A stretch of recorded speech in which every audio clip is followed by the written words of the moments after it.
Hello everyone, আমার নাম প্রিয়া। আমি থাকি ব্যাঙ্গালোরে আমার ফ্যামিলির সাথে। আজকে দিনটা হচ্ছে বুধবার, তখন দুপুর প্রায় 12:30 একটা মতো বাজে।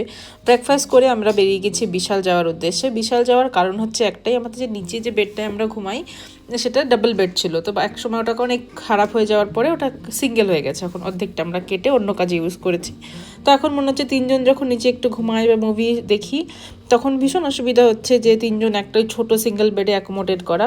তো তার জন্য একটা বেড দেখতে যাচ্ছি, যদি একটা ভালো বেড ডাবল বেড পাওয়া যায়, মানে একটু নিচে শোয়ার জন্য খুব সুবিধা হবে। বাট বিশালে গেলেই আমার সব থেকে বেশি মনে হয় বিহুর ড্রেস দেখি। বাচ্চাদের কালেকশন বেশ ভালো থাকে ওখানে, সস্তাও থাকে। আর বিহুর 98% কাপড় আমি বিশাল থেকে কিনেছি। তারপর দেখলাম বিহু এখন নিজের জন্য একটা জুতো চুজ করছে। তো এই জুতোটা বেশ বড়, মনে হয় 6-7 বছরের বাচ্চার হবে। অনেকক্ষণ খোঁজাখুঁজি পর এই জুতোটাই পছন্দ হলো। মানা করার পরেও সে দেখলাম ট্রায়াল করার চেষ্টা করছে। তো একা একা নিজে নিয়ে আমি একটু হেল্প করলাম, পরে দেখলো যে জুতোটা বেশ বড়, তারপর নিজে নিজে এবার খুলে উপরে রেখে দিল।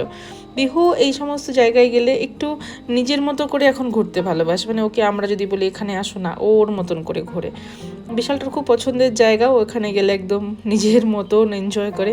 তারপরে দেখলাম যে গিয়ে এই প্লেটগুলো, মানে কিছু কালো প্লেটে দরকার ছিল একটু খাবার সার্ভ করার জন্য। তারপরে আমরা আর পাইনি, বেডটা বাড়ি চলে এসেছি। আসার পথে আমি নিলাম কিছু ভেজিটেবল। এই ভেজিটেবল শপটা এখন মোটামুটি 1-2 দিন পরপরই যাই। বিহু বেশ ফ্রেন্ডলি, ওদের ওই মেশিনটা গিয়ে ও দেখছে প্রেস করে যে কেমন লাগে। মনে হয় যদি ভেজিটেবল দোকানের জবটা পায় বিহু ফিউচারে, এই জন্য আগের থেকে দেখে নিচ্ছে। তারপর বাকি আনুষঙ্গিক জিনিস নিয়ে বাড়ি আসতে আসতে নেমে গেছে প্রচুর বৃষ্টি। সারাদিন খুব বৃষ্টি হয়েছে, আর কোথাও শ্যুট করিনি আমি। এটা হচ্ছে নেক্সট ডে মর্নিং। আজকে 15ই আগস্ট। বাবান সকালবেলা চলে গেছে অফিস, আর বিহু আর আমি সকালে সমস্ত কাজ করে তারপরে আমরা বসছি আম্মার এখানটাতে। তো সকালবেলা আমি যখন এখানে বসি তখন আমার সমস্ত ঘরের কাজ হয়ে গেছে। আমার হেল্পিং হ্যান্ড আম্মাটা আজকে আসেনি, তাই এসে ঘর ঝাড় দেওয়া, মোছা, বেসিক যে ঘরের কাজ এগুলো সব করে, রান্না করে, পুজো করে, স্নান করে এখন একটু বসেছি রেস্ট নিতে। এখন থেকে আমি ডিসিশন নিয়েছি সকাল 8:30টায় ঘুম থেকে উঠবো, যেখানে আমি 10টা-11টায় উঠি। আজকে আমি অ্যালার্ম দিয়ে উঠেছি। আজকে আমার মনে হলো সকালবেলা ওঠাটা যত না বেশি প্রবলেমে, ততটা বেশি প্রবলেমে পুরো দিনটা এনার্জেটিক থাকা, কারণ পুরো দিনটা আমার প্রচুর পরিমাণে কাজ করতে। মোস্টলি আমি চেষ্টা করি বিহু যখন ঘুমোয় তখনই ভয়েস ওভারটা দেওয়ার, বাট কখনো কখনো পসিবল হয় না। যেমন এখন আমি ভয়েস ওভার দিচ্ছি আর বিহু এখন উঠে গেছে। তো এই যে ফলগুলো দেখছো এগুলো না তামিল বা সাউথ ইন্ডিয়ান এরা খায়, জানি না এরা কিভাবে খায়। আমাদের এখানে ওয়েস্ট বেঙ্গলে আমি প্রচুর গাছ দেখেছি, কিন্তু আমরা কখনো খাইনি। এটা হচ্ছে আমার বাগান, বেসিক্যালি আমার নয়, আমার যে পাশে নেইবার। তো আম্মা গেছে ঘুরতে সব জায়গায়, গয়া, কাশী, বৃন্দাবন এইসব জায়গায়। তো তার জন্য আমার গাছে একটু মাঝে মাঝে আমি জল দিয়ে দিই। মোস্ট অফ টাইম বৃষ্টি হয়, যখন মনে হয় যে একটু মাটিটা বেশি শুকনো হয়ে গেছে 2-3 দিন পর পর, তখন আমি একটু জল দিয়ে দিই। আমার কাছে অনেক ভালো ফুল, আর এই ফুলগুলো এত সুন্দর গন্ধ। আমি একদিন তুলে এনে রেখেছিলাম বাড়িতে, দেখলাম সারাটা ঘর একদম গন্ধে ভরে গেছে। আর বিহু না ফুল দেখলে নিজের কানে এইভাবে নিয়ে বেশ আনারকলি টাইপের হতেও বেশ ভালো লাগে। তো বিহুর সঙ্গে আমি যে অ্যাক্টিভিটিগুলো করি মোস্টলি যেটা থাকে কি indoor activity plus outdoor activity. এমন না যে খুব ফোন ল্যাপটপ এগুলো দিয়ে আমরা রাখি, বাট ইয়েস খুব সময় স্পেন্ড করি ওর সাথে। এটা হচ্ছে আমার একটা পুঁইশাক গাছ। আমরা যেমন পুঁইশাক খাই বাঙালিরা, সাউথ ইন্ডিয়ান এরাও পুঁইশাক খায়। তো আম্মাটা এর পাতা দিয়ে নাকি ডাল রান্না করে খায়। আমাকে একদিন জিজ্ঞেস করলাম, তখন আম্মা আমাকে বললো। আমার লঙ্কা গাছ, সমস্ত ধরনের গাছ আছে, আম গাছ, লেবু গাছ, আমি অনেক ধরনের গাছ লাগাই। তারপর বিহুর সাথে এরকম অ্যাক্টিভিটি করছিলাম একটু সময় পার করার জন্য। তারপরে আমি এখন গিয়ে বিহুকে লাঞ্চ করিয়ে তারপরে আমি ঘুম পাড়িয়ে দেবো। ব্রেকফাস্ট তো হয়ে গেছে বিহুর আমার সাথেই। ঘরে যদি একটা বাচ্চা থাকে সারাটা দিন কিভাবে কাটে বোঝাই যায় না। অনেকটা বেশি এনার্জি লাগে, অনেকটা বেশি মানে নিজেকে স্ট্রং রাখতে। ব্যাঙ্গালোরের ওয়েদার এখন এমন, যেরকম ঠান্ডা সেরকম বৃষ্টি, জামাকাপড় শুকানোটাতে ভীষণ অসুবিধা হচ্ছে।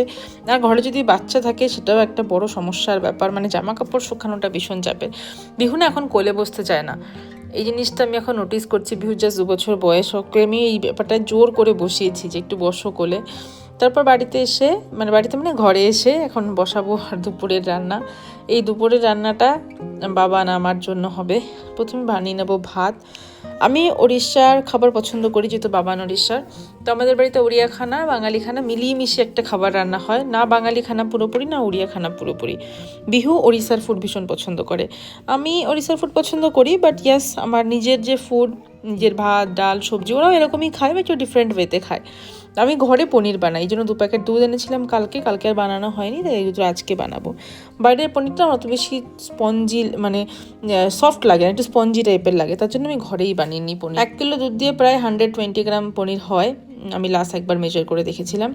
এই পনিরটা যেটা বানাবো এটা ফুল ফ্যাট মিল্ক দিয়ে হবে, দুধটা ঢেলে দিয়ে একটু ভালো করে গরম হোক, তারপরে ততক্ষণ বাকি কাজগুলো করে নিই। তো রান্নাঘরটা পরিষ্কার পরিচ্ছন্ন রেখে কাজ করাটা আমার একটা হ্যাবিটের মধ্যে পড়ে। আমি সবসময় চেষ্টা করি রান্নাঘরটা যেন নিট অ্যান্ড ক্লিন থাকে। এখন বানাবো বিহুর জন্য মোসাম্বি জুস। অরেঞ্জ সারা বছর পাওয়া যাবে, একটু এক্সপেন্সিভ, বাট মোসাম্বিটা উইদিন 100 রুপিস কিলো থাকে, অ্যাফোর্ড করা যায়। বাট অরেঞ্জ আদারওয়াইজ 220, 280 এরকম থাকে। তো মোসাম্বি জুস করে দিলে বিহু বেশ পছন্দ করে। আর এই যে স্টিলের যে জুসারটা, এটা আমি অ্যামাজন থেকে অর্ডার করেছি, 232 রুপিস কিছু প্রাইস নিয়েছিল, কিন্তু বেশ ভালো কাজ করে। এরকম জুস বানিয়ে দিলে বিহু বেশ পানি অনেক কিছু দিয়ে বানানো যায়, সিট্রিক অ্যাসিড, তারপরে হচ্ছে লেবুর রস। আমি বানাই ভিনিগার দিয়ে, এখন ভিনিগারটা সবসময় ঘরে অ্যাভেলেবেল থাকে। ভিনিগারের সাথে একটু জল মিশিয়ে দিয়ে আর হয়ে যায়। এখন দিলাম বিহুকে এই জুসটা খেতে প্রায় হাফ অ্যান আওয়ার লাগাবে, না খেতে খেতে। তারপরে দেখলাম এসে নিজেই পনির বানাতে চলে আসলো। বিহু রান্না করতে বেশ ভালোবাসে আর পনির বানাতেও বেশ পছন্দ করে। তো চেষ্টা করি বিহুকে অ্যাক্টিভিটিগুলো করতে দেওয়া, যেহেতু ফোন, টিভি, ল্যাপটপ এগুলো কিছুই অত বেশি দেখে না বা দেখেই না বললেই চলে। সেক্ষেত্রে এই ধরনের অ্যাক্টিভিটিগুলো দিয়ে আমি ওকে বিজি রাখি। এটা একটু রিস্কের, বাট হ্যাঁ, আমি সবসময় সঙ্গে থেকে এই কাজগুলো করাই।